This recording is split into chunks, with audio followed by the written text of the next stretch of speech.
例のささやきの朗読や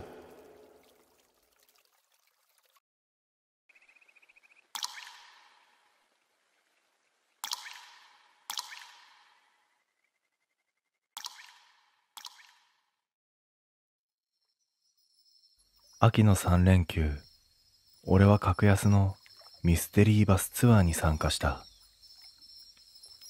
行き先は到着までのお楽しみ。知らない客同士が乗り合わせ、くじ引きのように行き先が決まるという珍しい企画だった。出発は朝の6時。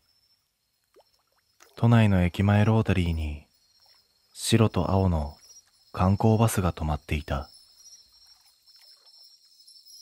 運転席には武将髭を生やした中年の男。添乗員が、今日の運転手は坂根さんです、と紹介した。彼は軽く会釈をし、無言でサングラスをかけたまま発進した。最初の休憩地は山間の道の駅。空気がひんやりして紅葉の葉が風に舞っていた。30分の休憩の後、出発の合図が鳴る。俺はトイレから戻り、バスに乗り込んだ。その時だ。何か違和感を覚えた。運転席にいる男がさっきと違う。髪が短く、背が少し高い。けれど、添乗員も他の客も何も気づいていない。次の目的地は1時間ほどです、とガイドが明るく話し出した。その声を聞きながら、俺は運転手の後頭部を見つめていた。背筋がざわつく。何が違うのか説明はできないが、別人としか思えなかった。車内のモニターが映した景色に俺は息を飲んだ。フロントガラス越しの映像。運転席の横顔が映っている。だが顔の下半分が影のように黒く塗りつぶされていた。なのにミラーにははっきりと最初の運転手坂根さんのその姿が映っていた。山を越える道を進むにつれて、バスの中の空気が重くなっていった。天気は晴れのはずなのに、窓の外はずっと薄暗い。トンネルを抜けても光が戻らない。それでも添乗員は明るい声で言った。次は名水百選の一つ、霧ヶ淵です。聞き慣れない地名にざわつく乗客を尻目に、バスは緩やかにカーブを描いて進んでいった。俺はシートベルトを握りしめ、運転席のミラーをずっと見つめていた。そこには最初の運転手坂根さんが映っていた。だが前方にいる実際の運転手は別人。顔も体格も違う。しかもミラーの中の坂根さんがこちらを見てゆっくりと口を動かしたんだ。だが音は聞こえない。ただ唇の形で確かにこう言った。降りろ。俺はたまらず添乗員に声をかけた。すいません。運転手さん、さっきと違いませんか？彼女はきょとんとした顔で笑った。同じ方ですよ。ずーっと、坂根さんです。冗談ではなかった。彼女の目には、前に座るこの別人が、坂根として見えている。そして、霧が縁についた。下車すると、辺りは白い霧に包まれていた。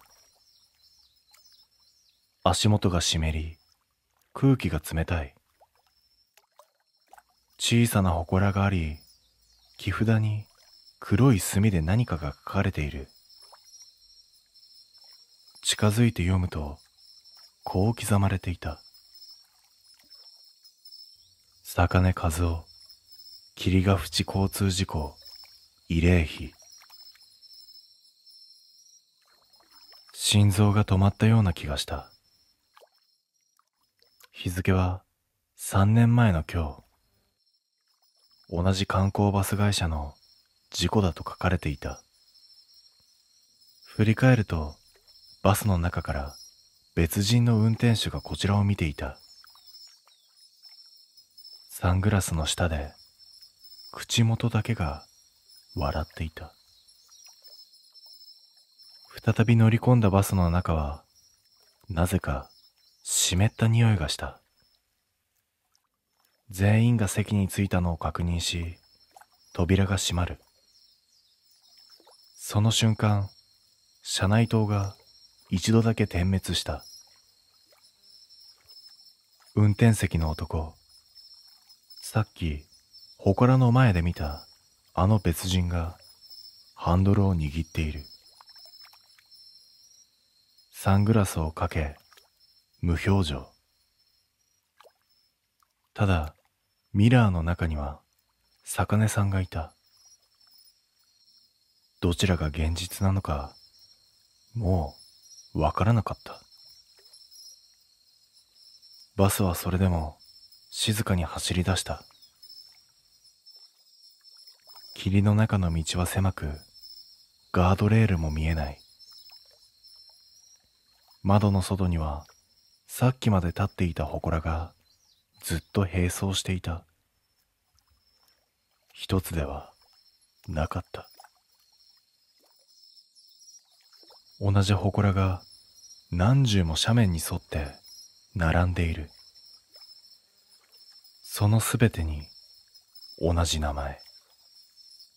坂根和夫。車内が冷え、息が白くなった。添乗員が笑顔を保ったまま立ち上がり、マイクを持った。皆様、間もなく次の目的地に到着いたします。次の目的地と誰かが尋ねた。彼女は無表情のまま答えた。終点です。その瞬間、バスが大きく揺れた。外の霧が割れ、道が消えた。車体が浮き上がるような、そんな感覚。その時、ミラーの中の坂根が叫んだ。止まれ！しかし、ハンドルを握る別人は、笑ったままアクセルを踏み込んだ。そして衝撃が走った。そして無音。気づいた時には俺は座席に座っていた。バスは静止しており、乗客たちは終始無言。運転席を見た。サングラスを外した男が振り向いた。そこにいたのは坂根さんだった。彼は淡々と告げた。次の運転手見つかりました。扉が開き、冷たい風が吹き込んだ。地面に落ちた俺の影は運転席まで続いていたんだ。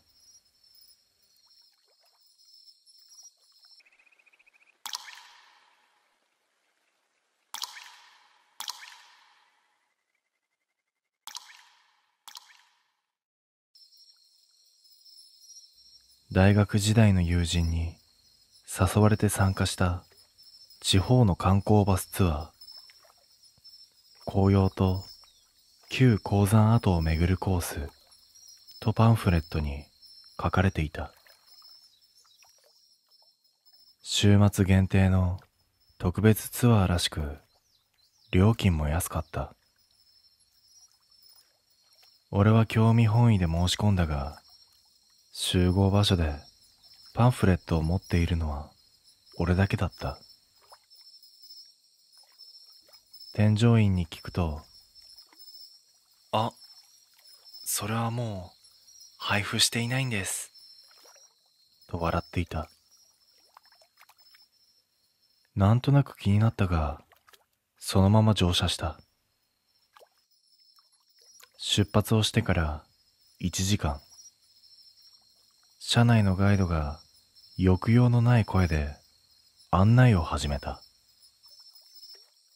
最初の目的地は鶴の淵鉱山跡です。長く封鎖されておりましたが、地元の協力により一部が一般開放されました。その声がどこか機械的で原稿を読んでいるように感じた。周りの乗客は皆無言で、どこか表情が硬い。俺は座席の隙間から覗き込むように前を見たが、運転手の後ろ姿がやけに小さく見えた。峠を越え、トンネルを抜けた瞬間、風景が急に変わった。紅葉の参道のはずが、灰色の岩肌がずっと続いていた。廃墟のような建物が並び、看板の文字は消えている。ガイドが言う。こちらが鶴の淵鉱山跡でございます。だが、その声が終わる前に、窓の外の建物が音もなく消えた。まるで霧の中に溶けるように跡形もなく。今、見えましたよね。俺が隣の男に声をかけると、彼はきょとんとした顔で、何がですと答えた。窓の外には何もない岩肌だけが広がっていた。